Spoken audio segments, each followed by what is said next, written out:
All right, guys. I think we are live. Welcome to the live stream D&D Prep done right. How are we prepping for these sessions?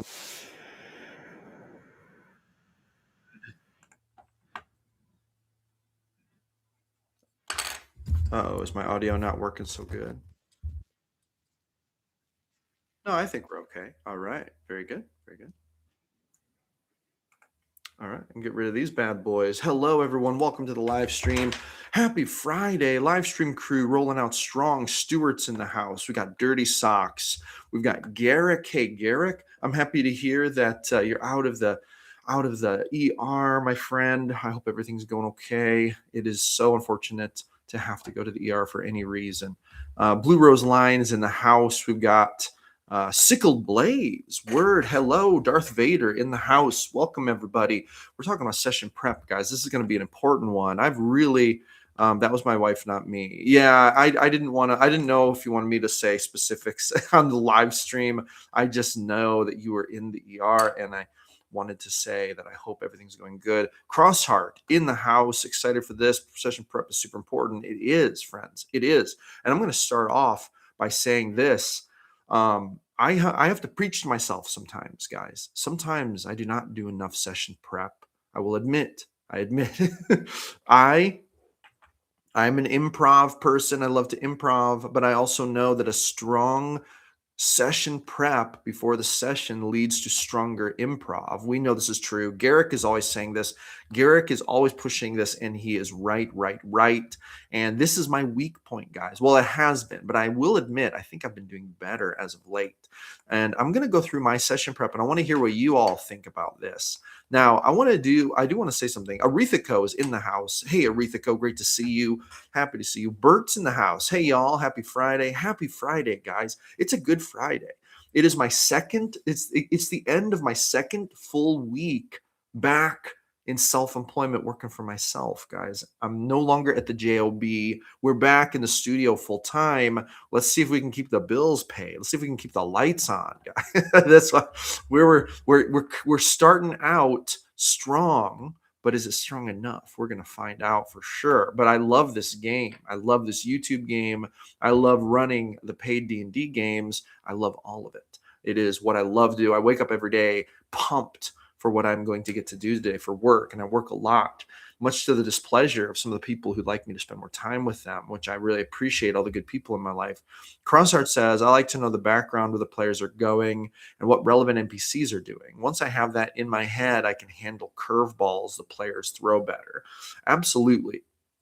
Having some tricks up your sleeve, having the knowledge ready in the chamber is important for doing session prep and for being able to improv when those situations come up that you did not know to prep for 100%. Now, I want to just start off with this by saying that I lately, here's what my session prep has looked like. Okay. And this is really important. And this has been, I would say, very instrumental in how I prepare for sessions. So, number one thing, I've started dropping a document into my game chats. So, I have a private Discord channel for each one of my games. I'm running four games right now, literally four paid games a week. And what I do is I will drop in every one of those chats. There are some exceptions, and I'll talk about that in a minute. But usually, I will drop a document in there that basically is asking each player, like I have instructions at the top, and it basically says, hey, will you drop your primary goal for next session, your secondary goal for next session, like what your character wants to accomplish, and then what anything you might want to fast track, drop it in this document. Please have it done by the time we start the next session. And what I will do is, as I'm prepping for that session, I will bring up that document and I'll see what all the players want to do. I have found that this helps me so much in prep. This helps me to be ready for what the players actually want to do. And this has also solved a number of other problems with me. I love this. This has become one of my new favorite things, and I'm sold on it. And this is something that helps me with prep immensely. So this is the first step I take to prep. Okay. Second thing I do when I'm coming up on the second session. Now, keep in mind, I'm not getting no younger out here, guys. I am 39 years old. I'm getting ready to be the big 40 this year. My brain is not what it used to be, guys. Years of running sessions. Unfortunately, years of partying in my 20s and early 30s have left my brain cells stressed and somewhat depleted. I have trouble remembering things, guys. And when I'm running four different campaigns in a week, I will admit I sometimes get details mixed up, guys. So I have started recording the sessions. I have been recording them with Craigbot, okay? And I use those raw transcripts. I dump them into ChatGPT and I basically give it instructions to spit me out a story like recap of the previous session. And I drop both the raw transcript and the recap notes into the chat. And then I do this. And I'm gonna tell you what, this is what I've been doing. I've been putting this off until about 2 days before the next session. And at first I kind of kicked myself. I was like, I need to get to this faster, drop these notes earlier for the players. But then you know what happens? Here's what happens, guys. I go through my session notes to make sure the AI didn't leave anything out.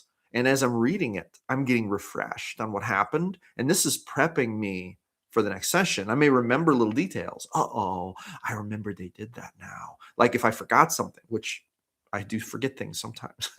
I forget things, but that's what I will do with the session notes. This has helped me to stay fresh on the events of the previous session. And I love this. This is very nice. The Patreon for the Craigbot to give me raw transcripts automatically is $8 a month. Highly worth it, guys. That breaks down to not very many pennies per session, right? Because I'm running at this point, it'd be 4 times 4, 16 sessions a month. So 16 divided by 8, we're talking about like 50 cents a session to have an actual transcript, raw transcript, automatic. So it makes it very awesome. So that's another step I do in my prep. So I'm getting the players to write down their goals, and then I'm getting my brain refreshed with what's going on in the session. Here's another step to prep that I take every week. I know probably what's going to happen. So I can prepare maps. I need to make some maps. Maps are a challenge for me, but I'm getting better at it all the time. I create my maps that I think I'm going to need, right? And I get them ready. I download them. I put them in Owlbear Rodeo. I get them all ready. I make sure the measurements are correct. And then sometimes I also prepare the scenes. In Owlbear Rodeo, you have maps, but then you prepare scenes that you can load. So I'll maybe prepare my scenes, get them all ready so I can just load them up when we're ready to go. It's starting to get a little chaotic in my Owlbear Rodeo. I should have split all my campaigns into individual files, but right now I just have a Darkest Dawn file and all 4 session stuff is just thrown in there. So I've got 4 campaigns worth of stuff thrown in there. Good news is I can just grab anything I need out of there. All 4 groups are running the same campaign. So I just had to stop. Blue Rose Line says 39 is not that old. You are still a youngin. You're so kind. You're so kind. But anyway, so when I organize my files in Owlbear, I need to separate this into different campaigns. But the thing is that I reuse a lot of the maps. So it's nice to have them all in one file. What is getting out of control are the character and NPC tokens. I may be close to 100 tokens for this campaign. We're not slowing down anytime soon. Adding NPC tokens, bad guy tokens, new player tokens all the time. All right, let's catch up with some of these notes, guys. Garrick says, with me, it's usually groups, factions, not individual NPCs, but yeah. Crosshair says that too. Sickled Blaze says, what I try to constantly make my wife understand, which I always fail, is that just because players go off book all the time, it doesn't mean prep is pointless. Prep makes improv easier. Starting point. I agree with you. Garrick says, improv works best when planned well in advance. Truism. Yes, I agree. Sickle Blaze says, add in that prepping can help you fine tune and tweak some things so you have less to do in the moment. Change a monster stat block due to something that happened. Yes, 100%. I'm actually all about changing monster stat blocks. I very rarely run stock monster stat blocks. Very rarely do I do this. Sometimes I do. And now I've got some notes here from Jason in the Discord. Jason dropped some good notes here, and I'm going to read this. I don't know, Jason, if you're in the chat, but here are the notes. Jason says, I run episodic one-shots at our local library as part of our monthly adult programming. The idea is that anyone can come and play where they don't need to be there every session or have played before. So with that in mind, it's a new adventure every month. Something is going wrong in the world, and the characters are asked to solve it. Sometimes there are restrictions, but not always. Big picture. Who's asking for help? What's actually happening? Cause of the issue. I think these are things that get prepped. Where the issue is happening. Who or what is causing the ruckus? Make up some names for the NPCs. Find a monster or BBEG stat block and adjust as you see fit to make it work for the session. Trying to make it make sense. Who, what, why. Try to make it make sense, right? This is what we do with life, guys. We're trying to make it make sense. We're trying so hard. And then we still run into absurdity, right? Life is full of absurdity. Yesterday, I pulled out of a bit. I was pulling out onto Sunshine. It's so busy, just wall to wall cars everywhere. I pull out in a little gap. Guy behind me honks his horn. What am I not supposed to pull out in traffic? So what I do, obviously, I honk back about twice as aggressively because I live in Springfield. And if you're not aggressive out here, you get eaten alive, right? So then he drives past me, flips me off. I laugh at him. Honk, honk, honk, honk. These people are crazy, man. These people are out of their minds, dude. What am I supposed to do? Never pull out because traffic is back to back and I'll be there for 24 hours? Anyway, as Jason is saying, try to make it make sense. If running theater of the mind, perfect. I tend to spend a decent amount of time working on battle maps, or if short on time, I use my homemade map tiles. Be flexible. The roadmap is yours. The future is moldable, but the past is set. Good luck. Wow. Good notes by Jason in the Discord. By the way, if you haven't joined the GM Philosophy Discord, link is in the description, guys. Empowering Game Masters run better games is the goal. Make sure you join us. We are almost 600 GM strong. Let me check the official numbers real quick today. We are at 590 members right now. Let's try to get that up to 600. We're really advancing the hobby in there, guys. All right. Okay, so Sickled Blaze says, make a harder battle because end of last session, they flubbed it and made the whole dungeon know they were there. Sometimes that happens. Garrick says, our 40th anniversary is tomorrow, so we've been married longer than you've been. Yes, you're right. You are right about that. Congratulations on 40th anniversary. What an achievement to have accomplished together. Life together can be fraught with challenge, but also fraught with great reward. So I hope it is a wonderful anniversary to you, Garrett. MCD says, I just joined. Thanks, Jason. Oh, okay. So you are Jason or you're thanking Jason? I'm not 100% sure, but I think you're thanking Jason and you say you just joined the Discord. Awesome. Great to have you. Stuart says, almost every one of my creature stat blocks are different. My players think, oh, it's a troll. I know them. Hang on. When can trolls fly? Yes. Bring out some surprises. Mikey B is in the chat. Hey. MCD says, I am Jason. Sorry. Oh, Jason, great to see you. Great advice in the Discord. I love it. Now, if you are new to the chat, drop new. Tell me your name, what game you're running, if you're GM, what game you're playing, if you're a player, whether you're running virtually or in person, and how many people are in your group. You don't have to answer all those things, but I would love it if you answer those things. Drop new so we can get to know each other. Join the live stream crew, guys. We are getting the party is growing here in the live stream. I'm getting live stream sessions that have more and more people every time we live stream. This is amazing. Right now we're balanced at about 20 people. This is awesome, guys. I never would have thought my live streams would have more than 3 people. I never would have thought. AWOL Warrior says, homebrewing monsters is a great way to counter metagamers. I agree. Yes. One time I homebrewed this. Okay, so story time. One time my 3rd edition D&D group, which they were like level 12, 13. They were getting a lot of magic items. They had so many magic items. It was beginning to be crazy. And I thought to myself, I got to clear out some of these magic items. So I created a version of the rust monster that was way worse, right? I called it a Sunder Beast. And what it was a huge sized hulking creature that had 4 large tentacles coming out of its head. That was like its head. And it was attracted to magic items. items. So it ran up on the group while they were camping and just started bashing them. And then it started trying to grab their magic items. Each one of its tentacles every turn had a chance to grab a magic item off of them, like literally, whether they're holding it, wearing it, doesn't matter. It was going to try to rip it off of them. And it would get like, they would have to make saves to avoid having their magic items taken. And when it would take their magic items, it would stick it in its mouth and literally bite it, absorb its magic, and like heal. And it was like sundering their magic items. It was like a specially designed creature to get rid of magic items.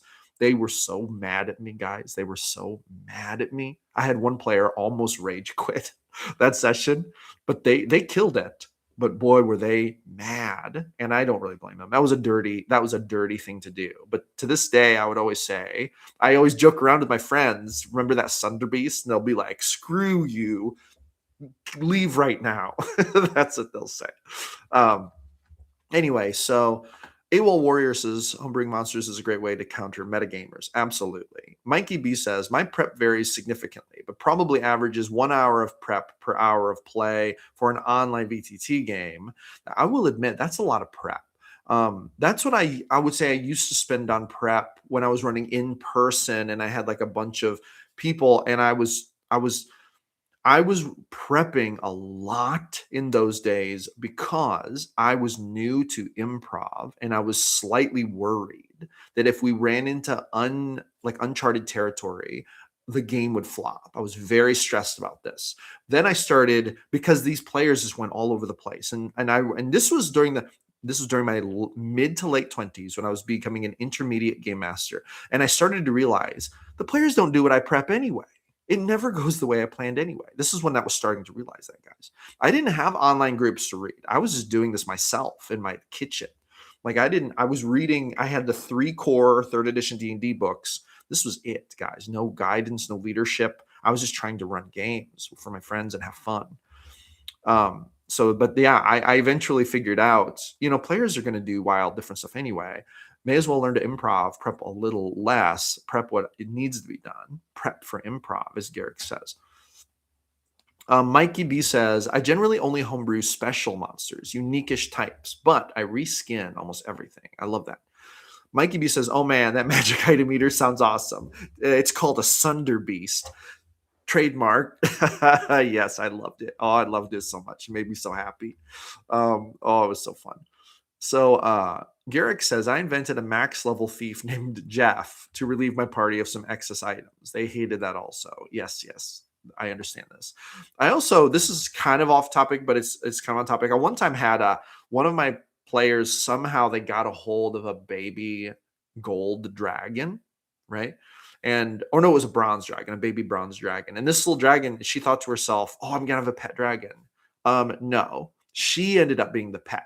This dragon became so privileged and entitled, it wanted to chew on things. So it would chew on all their leather stuff. So while they were having a long rest, like it would literally ruin saddles, it would ruin belts, it would ruin like sword sheaths, it would ruin like leather, what do you carry your arrows in? Your arrow holder. It would like chew on the stuff, ruin it. And then it would act like, why are you mad? Like, I need stuff to chew on. If you would have gotten me stuff to chew on, I wouldn't have to chew on your stuff. And then like the joke was the dragon's not her pet. She's the dragon's pet, because it would like have her go run and get it snacks and like all this stuff.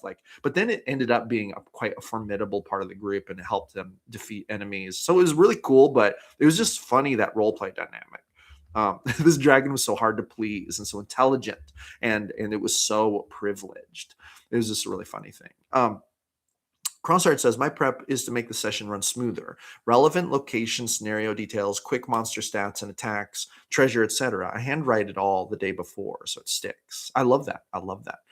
Mikey B says, for my VTT prep, I like to have maps, tokens, and notes for most potential party actions. And being VTT, that takes a lot more time than just improv for an in-person game. Yes, it does, 100%. I do also like to try to get those things in order. With that being said, I have gotten pretty good at improving, whipping up tokens and putting them in owlbear. We're getting there. Sickle Blaze says, just did a count in my VTT. 54 additional goblinoid stat blocks added to my games. If the PCs see a goblin, that knowledge alone doesn't tell them too much. They go up to CR 11 so far. Okay, so you have goblins for all kinds of situations. I love it. MCD Jason says, I also like the idea of the Sunder Beast. Heck yeah. Mikey says, Sickle Blaze. Wow, that's awesome. Goblinoids are my second favorite monster type. AWOL Warrior says quiver. That's what it is. It's a quiver you put your arrows in. I went archery shooting just the other day. Like last weekend, I literally went archery shooting. It was awesome. Mikey B says, Crossheart, I usually start with the handwritten version and then create the stuff in VTT. Nice, nice. I will make notes. My notes are so sporadic these days. My notes for the session, I usually just create a Google Doc and make notes. And then that Google Doc gets lost forever. And then I trust my session notes to capture the information that I once had in my notes. I mean, I'm not going to lie. Sometimes I improv NPCs and then I change their name the next session because I do not remember what their name was, hoping the group won't notice. The group almost never notices. Crossheart says, yeah, my personal notes are handwritten. Then I work on VTT maps and tokens. Very nice. Very nice. Okay, so here's another thing I do for prep. Sometimes I've got to work through stuff in my mind. So here's what I'll do. Like, for example, I posted in the Discord earlier about this. One of my players has started their warlock journey with a genie patron. So they told me about this, and I asked them when we talked about this before this happened in the game. They were like, I think I want a genie patron and a free. And it's like, okay, awesome. Tell me about what you'd kind of like to find in a warlock patron for the story of your character. So they told me, and then I actually created the patron, right? And I created the story and the backstory and all this using the information they gave me about kind of things I wanted and then filling out the blanks. So I created the story and all that kind of stuff. With that being said, I had to do a lot of thinking about it. I had to do a lot of thinking about it. So what I will do is when I'm doing mundane things, like when I'm doing laundry, when I'm doing dishes, when I'm running or working out, when I'm cleaning house, I have a D&D inspired playlist, like a playlist of music that inspires me to think about D&D stuff. And I will literally ruminate on it. I'll be like, okay, what is this genie's deal? Why is she here? What's going on? Why does she need mortals? And I'll just work through it. And I use my brain and I try to use my inspiration to come up with these story things. And I will admit, when I spend about an hour thinking through these things creatively, I come up with so many good ideas, guys, especially when I'm listening to good music and I'm getting inspired. So this is a significant part of my prep. Every week, I probably pick the one or two most creative, inspiring, needed things to think about for my games. And I'll ruminate on them and I will try to develop them further. I'll develop the plot line. I'll develop the story, the lore, right? And then I'll be like, oh, yes. And then I have that ready to deploy. Because one of the riskiest things to improvise is actually deep lore. Because sometimes you can drop it, but then there's a risk that it won't make sense with the rest of the story, but you won't realize it until later. So you got to think through these things a little bit. Surface level lore, not a big problem. But when it starts going deeper and tying into the rest of the world, that's a thing. Crossheart says, I only plan one session in advance, trying to keep character quests and backstories in mind to plug in. I made the setting and major problem at the start. The rest comes from the player's choices. I agree with you. That is exactly my approach. I never plan more than one session ahead. And the reason for that is because you never know what the heck's going to happen, man. Surfer Dude, welcome to the chat, says, oh no, not the dreaded missing Google Docs. I now have a whole folder specifically to prevent that now. Each tab is NPCs, maps, enemies. I spend about 2 weeks straight prepping for my first session. Wow, that's a commitment. I love it. When you say you spent 2 weeks straight, was that like prepping the whole world state, prepping the big story, prepping everything? Or was that just prepping for the first session, like the tavern? You're like individually designing every chair, which if that's true, I'm not hating on it, guys. I'm not hating on it. A good tavern design, you may use it dozens of times in your games. You may reuse your tavern over and over again. Mikey B says, Crossheart, indeed, a more organic method, in my opinion. You modify the story arc based on the actions of the PCs. I agree. Surfer Dude says, now in prep for about maybe 30 minutes prior for whatever is planned for that night. Yes, that was the big prep for everything. Gotcha. No, makes sense. Totally makes sense. Mikey B says, Surfer Dude, in-person game or VTT online. Yeah, that makes a difference. I would like to hear that as well. I like to hear there's a big difference between those two things. Okay. Now, guys, quick little notes here. Hit that thumbs up button. Make sure to give me some YouTube juice, guys. Let's get the channel growing.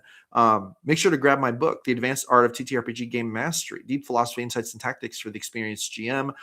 24 years of gaming wisdom packed into a 50-page ebook. Links in the description, available for a very, very low price, about the price of a fancy Starbucks coffee, guys. And you can learn how I run emotionally resonant games to keep my players coming back wanting more. Also, it supports the channel, guys. Thank you so much. Help me to keep the lights on in this place. I really appreciate everyone also who purchases books. This has been a really good month for book sales, and I really appreciate it, guys. And I hope everyone likes the books that they purchase. I have lots of other books too, and I've started putting them in my description. So if you want to check out some of the other books, make sure to do that.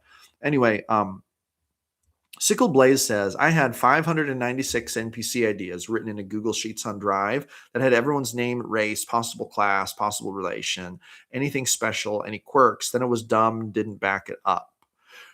Ooh. Oh, did you have one of those situations where it wasn't saved to the cloud as you were editing? Or do you mean like you just lost it to the cloud? Like, I'm not sure what you mean, but sometimes those things happen. It's kind of rare. Google Sheets is pretty good to auto save, but I do know that there can be situations where they do not, especially if you're downloading it. That can be very risky. Crossheart says, Mike, yeah, I don't want to come up with something and feel like it has to go that way. I like the players to feel like they're running the game, not me. 100%. I agree with you. Now, so other things for session prep. I was just talking about this. I just filmed a video that's coming out on Monday about my movie pacing. When the party splits, I do movie pacing, which let me tell you a little bit about that, guys. So when the group fills out that sheet that I send them with their primary goal, secondary goal, and fast tracking things, if we're in a party split situation where the party is split up, maybe because they come to the city or whatever, what I will do is I will use that to create a movie style outline for the session. We'll cut out all in between travel, and I'll pace the scene like a movie, cycling through the main player scenes. I will eliminate the travel and the suspension of the suspension. I'll suspend the knowledge of like where everyone's going when. We won't really track time, and I'll give every character the chance to be in every scene with everyone else, even though they're all splitting up. And it works because we do not know the in-betweens, right? Do you see what I'm saying?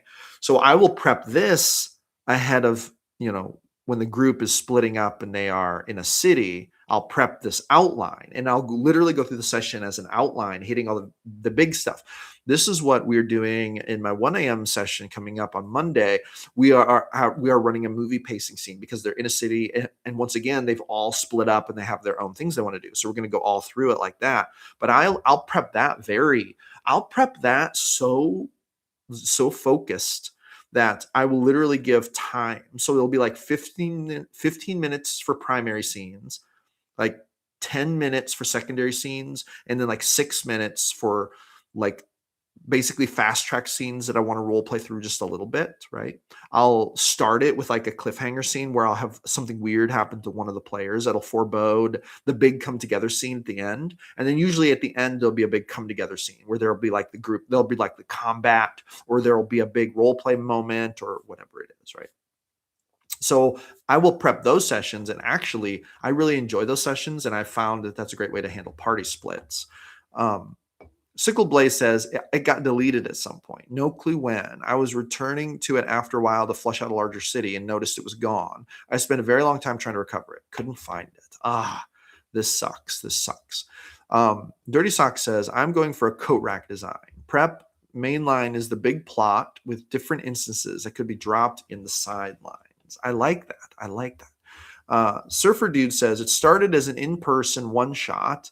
They got to the final boss in TPK. The 2 weeks was prepping the redemption. They woke back up in their tavern beds the morning of before their deaths. Also, it was like a bad dream.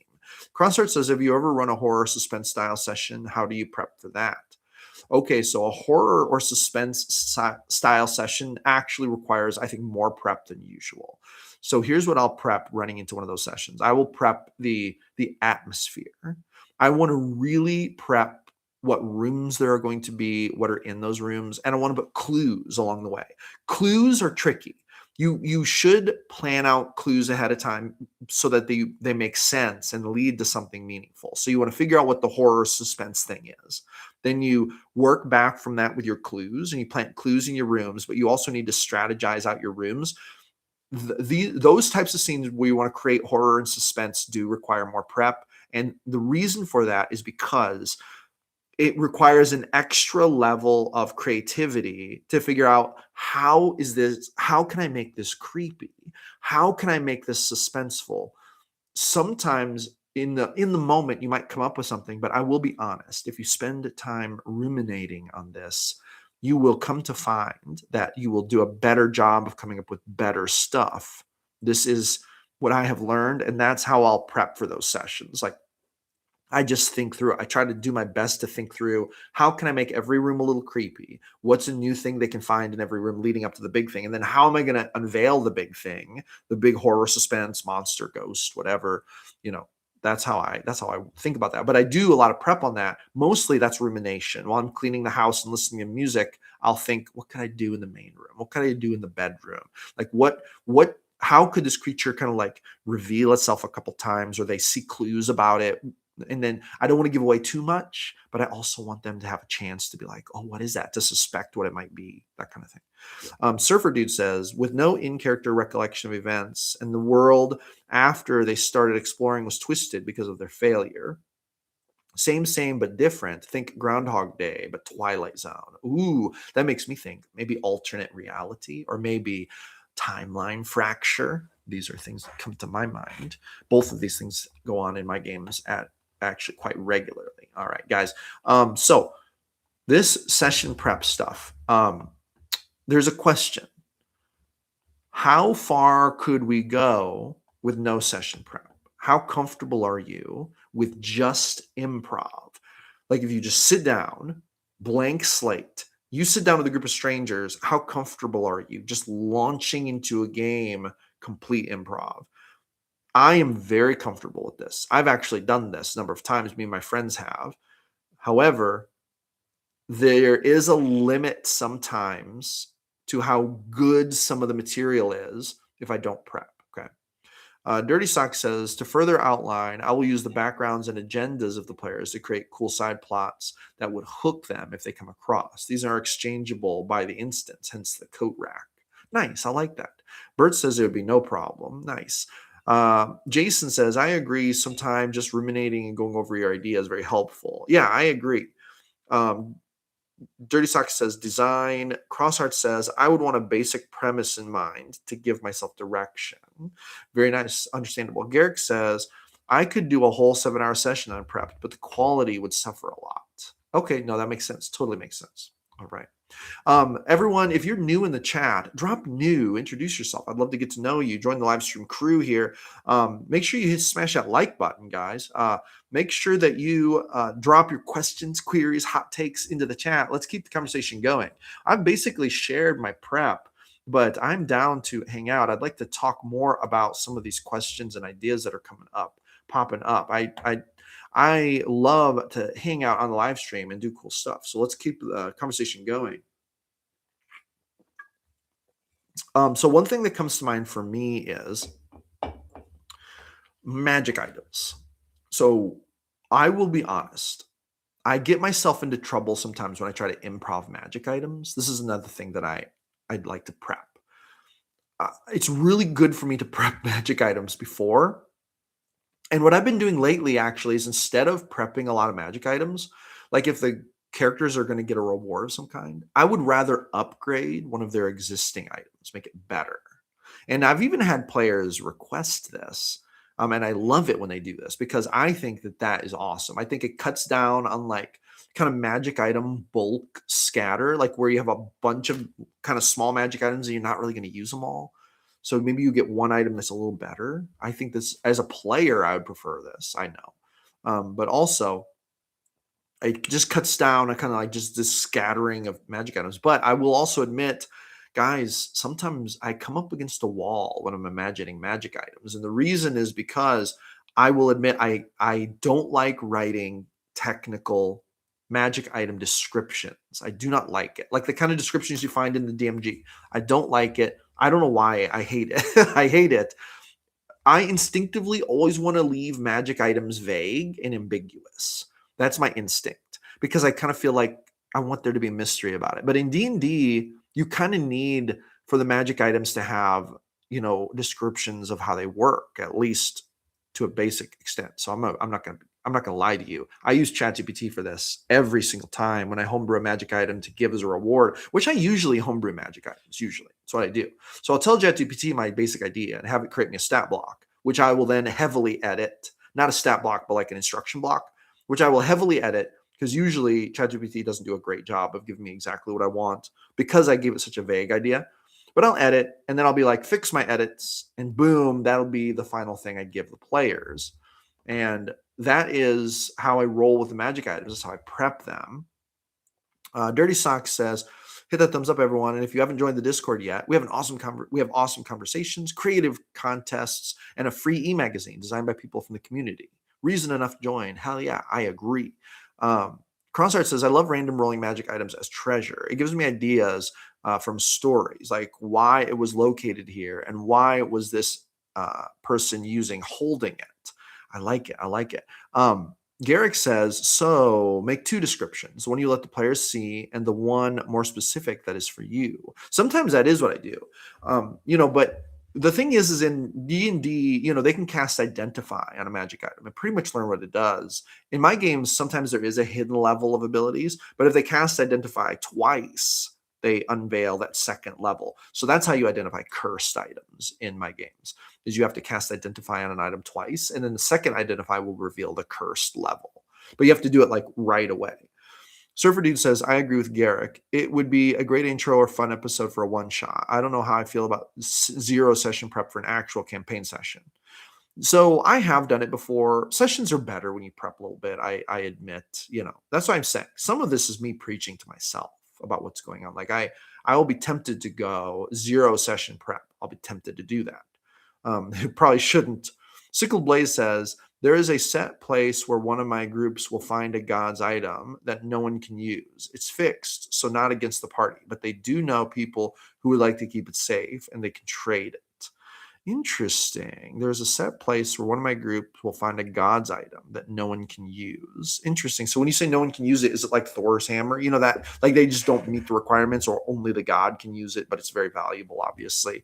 People would want it either as a collectible or they may try to harness its power for, malevolent purposes.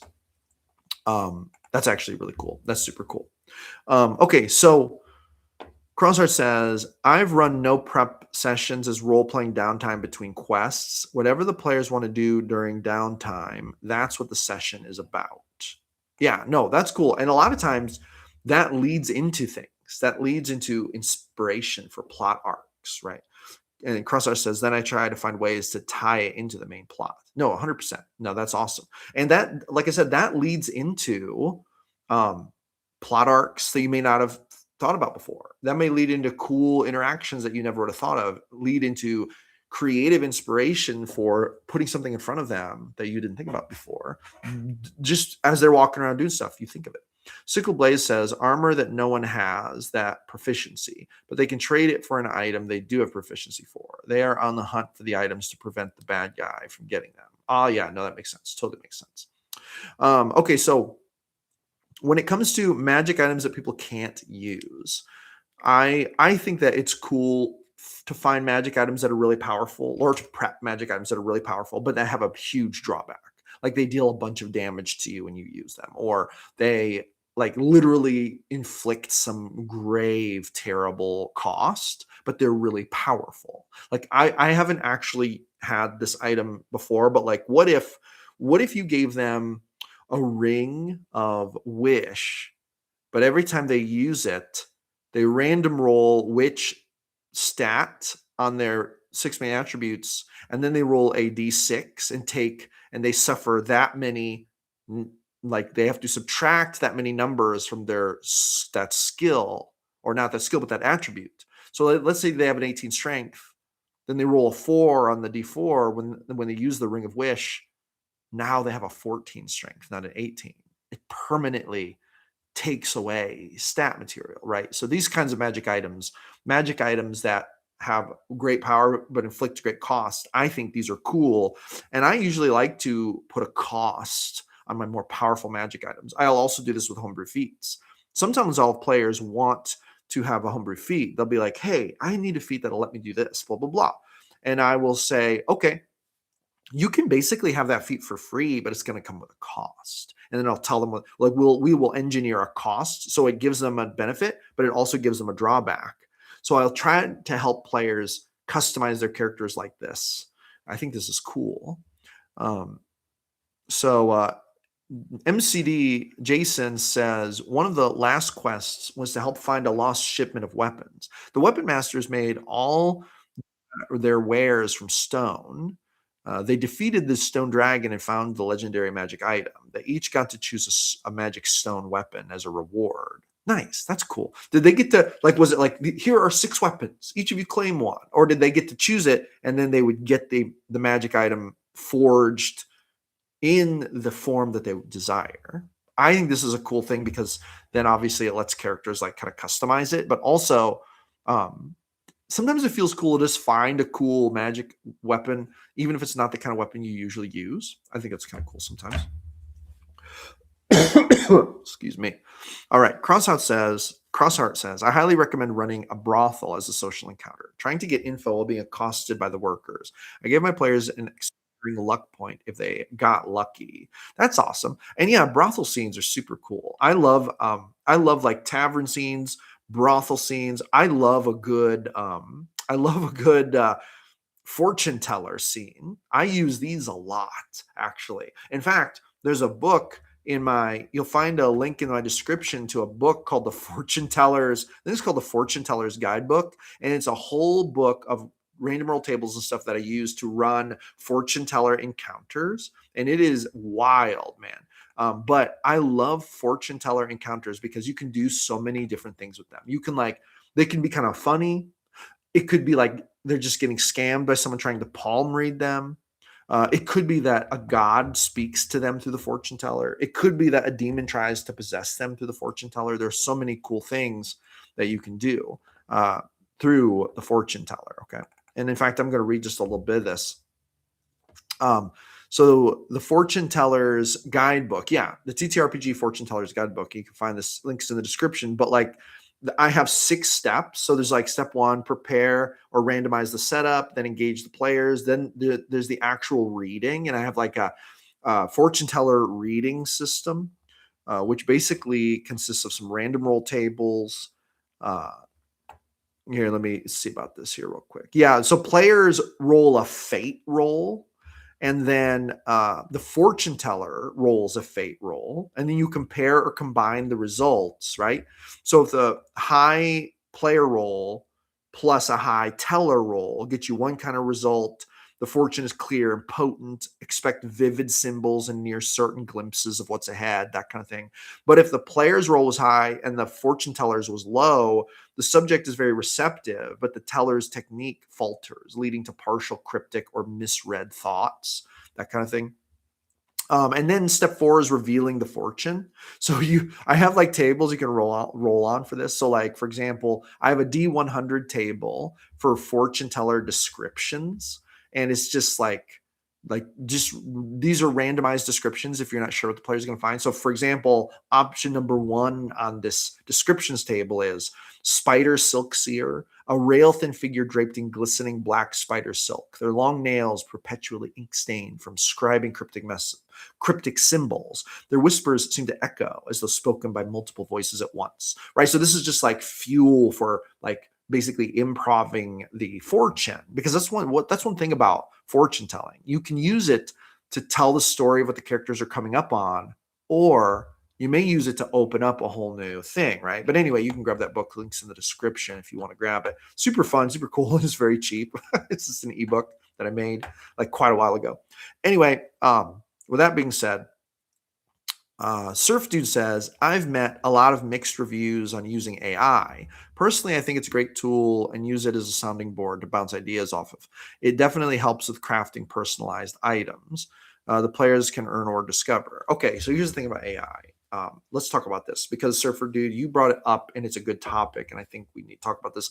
I'm going to talk about this not just from a D&D perspective, but from actually a marketing and business perspective, and also from a life perspective. And I'm going to quantify this by saying I didn't come up with these ideas. These are ideas that I've heard listening to people who know a lot about AI and where it's going. And I believe the people I've listened to. I mostly am interested in AI in the sense of like its role in business, in commerce, and whether or not it's going to displace workers and how that's going to look. Okay. Now, and this is coming from someone I have literally twice in my life had my career seriously altered by being displaced by AI. So that's one thing. I think a lot of people think that when I talk about AI, they're like, you don't know about the dangers. It's like, no, friend, I have literally had one career completely destroyed by AI. I was a writer for years. That's how I made my living, guys. I was a writer. I wrote, I was a professional writer who wrote blog posts in the self help and wellness niches. I specialized in health and wellness. I actually specifically specialized in sleep disorders. I wrote a lot about sleep disorders. I wrote a lot about, actually, I wrote a lot about vaping. When vaping first hit the scene, kind of back in the in the early 2000s, I jumped in there and I became a specialized writer in the vaping niche. Okay. So I did a lot of writing as a specialized writer. But when ChatGPT hit the scene, it took it about 2 years to completely wipe out my business. I went from making this much money and having this many clients to by the end of 2 years, I was at a fraction of what I was, struggling to keep or get any more writing jobs because everyone was having ChatGPT write their stuff. So I know exactly the dangers of it. I had to completely pivot my career. This is when I went into digital marketing project management, and I had to go away from writing.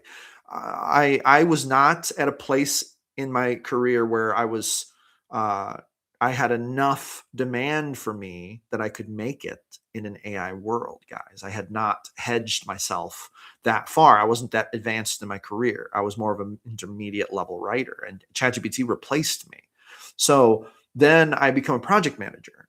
Then what ended up happening is in my project management role, I wasn't completely replaced by AI there, but this is wild, guys. This is wild. As I was a digital marketing project manager, the owner of the company was literally putting on me the project of getting our AI developers, guys, to develop AI tools that would replace all of my work.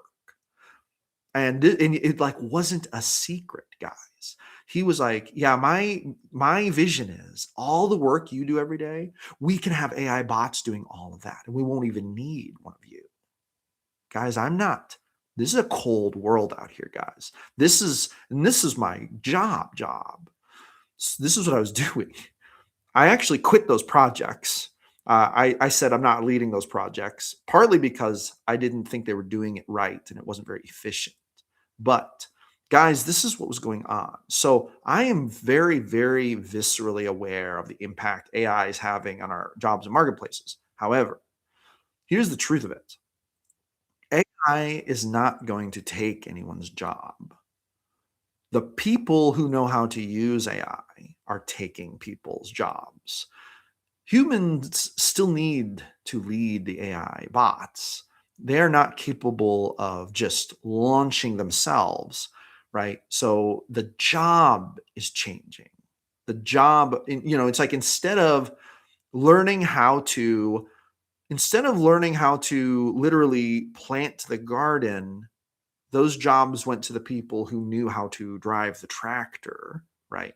Instead of typing on a typewriter, those jobs went to the people who knew how to use a computer and a word processor, became much more efficient.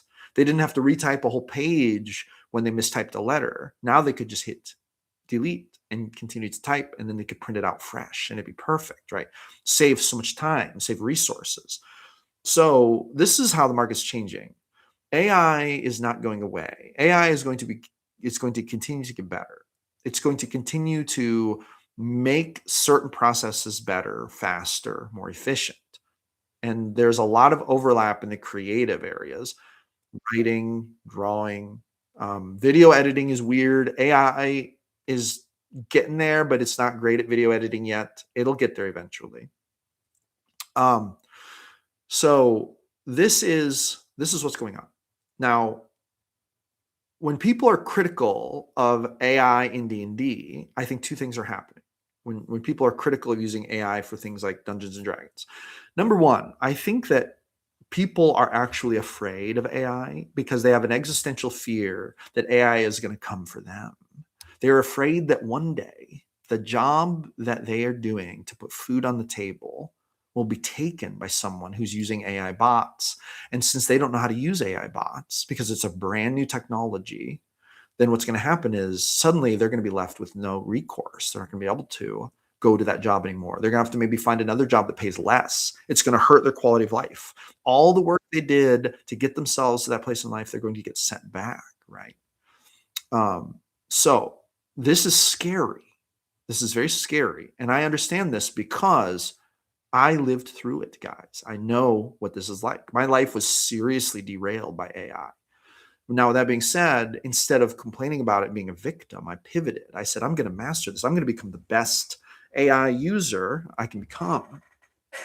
And I believe that I'm pretty formidable user of AI. I mean, I'm no expert. There are people better at it than me, but I'm really in it every single day. Now, here's the second thing people are afraid of, the D&D.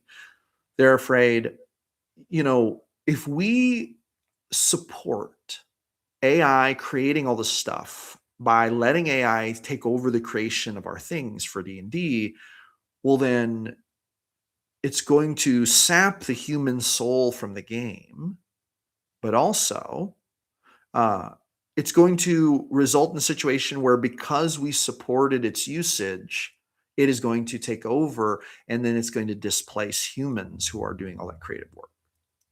But here's my take on it, guys. And this isn't just my take. This is the take of a lot of people. Here's what I believe is actually going to happen. What's actually going to happen is that the people who are resisting AI, who think that we can band together somehow and like AI won't have a demand if we don't use it, they are 100% wrong. AI is coming for everything. It doesn't matter how many people resist it. You can only hold out for a generation. Then the generation after you is going to accept it anyway. It is inevitable. AI is inevitable, and it's going to keep getting better at massive rates. It's going to keep getting better at writing. It's going to keep getting better at creating. It's going to keep getting better at making drawings. Yes, all of its creations are based on human works, but it's already been trained. All it has to do is improve its processes, right? Okay, so here's the thing, though. Humans can still create. AI doesn't have to take that from any humans. You can still come up with a brilliant story, a brilliant picture. You can draw a beautiful picture. You can write a song. And there's even going to come a day when people are going to appreciate human creation just because it's human. It will be very hard for AI to replicate this in the long term.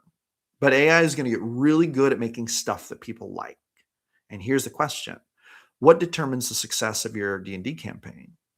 What if you create a picture and a story and some tokens and some lore, and you show it to your players, and then AI creates its version of those things, and you show both to the players, and they don't know which one is which, but they choose the AI version. They say, I like this better.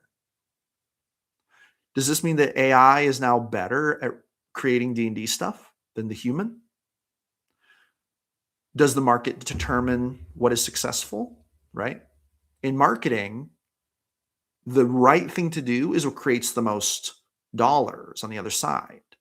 So with D&D, isn't it more about what results in a better game for everyone?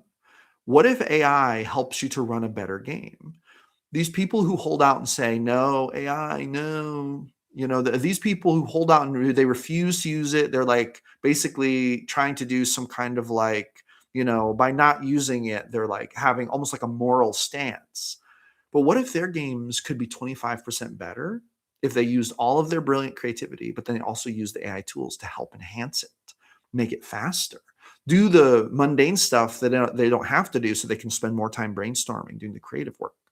See, a lot of people think it's going to be AIs taking our jobs. No, this isn't true. What's going to happen is two people who know how to use AI are going to replace 20 people who don't know how to use AI because they can do things so fast and so efficiently. And it can be pretty darn good and maybe even better than the stuff that the humans were doing because AI does some things really well. It doesn't do everything really well. Like I said before, video editing requires a kind of a nuance that is hard for AI to pick up on right now. But boy, AI can just crush it with creating images. It creates the most beautiful images. It can do pretty darn good with writing as long as you describe kind of what you're looking for, right? These kinds of things. So here's what I think is going to happen. That's my prediction. I think that in D&D, AI is going to keep getting better, but it's never going to replace humans. What's going to happen is that the GMs who learn how to use AI to enhance their games are going to get way better at running games, i.e., more people are going to enjoy their games better, right? So this is going to mean that they're going to have a higher demand, which means that they're going to become paid GMs, which means that they're going to make it their career to run games using AI as a tool. They're going to fill up their games because people love them, and they're going to be doubling down on the skills because they're going to be spending all their time working on D&D instead of only having the weekends to do it. So then we're going to have a Pareto distribution. You know what a Pareto arc is? Like it's where you have like 10% of people dominate the vast majority of the marketplace, but then 1% of those 10% launch up to the top of performers, right? So it's like a Pareto distribution. So like what's going to happen is AI is going to give some people the ability to skyrocket their D&D experiences, their ability to run games, their ability to monetize their games to just levels that people who do not use AI are going to literally not be able to compete with because these GMs will be doing an inhuman amount of work every week. They'll be doing the work of like 10 other GMs because they're leveraging AI for everything they don't have to do, and they're only going to put their efforts toward things that they have to do. This is why I believe in the future, we're going to see a lot more paid GMs who actually get really good at the craft, who are running amazing games. We're going to see the craft evolve to levels that we've never seen before, but that's never going to replace or do away with or hurt the GMs who want to run games for their friends and family in their kitchen. That is never going to be replaced, because another thing that's going to happen with AI is that as we create a more digital environment and digital tools, here is where we have a separation. Some people are going to want to break from that. They're going to want to sit down with their physical books, their D&D books. They're going to want to handwrite their notes, and they're going to want to improv, and they're going to want to write on a hex grid instead of using fancy VTTs. And that is going to become more popular because people are going to want to step back from it. They're going to say, I just want the human part of this. I don't want all the AI stuff. And that's going to become its own niche. And I believe that's going to become a very popular niche. So there you go. There's my there's my tirade on that. Here's what I think. Let's catch up on some of these comments. Crossheart says, I've used AI to prep a bit. I asked for journal entries, types of treasure based on the environment, and mass NPC generation. I've also used it to flesh out homebrew subclasses. Yeah, it's actually really good at making home classes, especially if you want them balanced.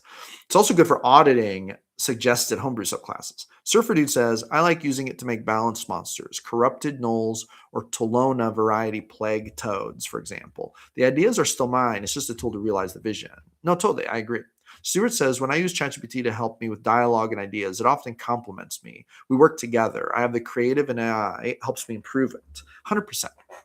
I think this is the appropriate way to use AI. I think this is how we maximize it, right? Surfer Dude says, I'd ask, when it comes to prepping for games, is there a hard line? If so, where do we draw it? Do you mean prepping with AI, or do you mean just prepping in general? Here's my hard line for prepping games is that I actually have a hard line of time constraint. I can only spend, I think I probably spend, if we average it all out, I'd probably spend an hour and a half every week prepping for each 4-hour game I run. So like I'll spend an hour and a half prepping, But for some games, I'll only need to spend a half hour, and some games it'll be like 2 hours. Dirty Socks says, have fun, everyone. Check y'all later in the Discord. Don't forget to join if you haven't already. 100%. 100%. I appreciate you, Dirty Socks. Surfer Dude says using AI. So what is the line?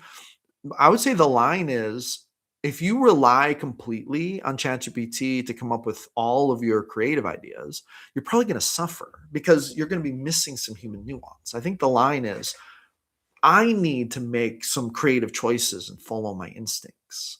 But then we have things like creating NPC stat blocks. I don't have to do that. AI can do that. We have things like creating magic item descriptions. If I vaguely know what I want it to do, AI can do that. I don't have to do that. I don't have to spend 20 minutes of my prep time writing out an NPC stat block. Why don't I just have AI whip me one up? I already know what the NPC is going to be. They're not going to be important. The group is going to fireball him 5 minutes into the next session anyway. I just want to know when he gets his 1 or 2 sword swings in, what kind of damage is he going to do, right? So instead of spending 20 minutes on an NPC stat block, let AI whip it up in literally 20 seconds, drop it in a document, move on with my life, right?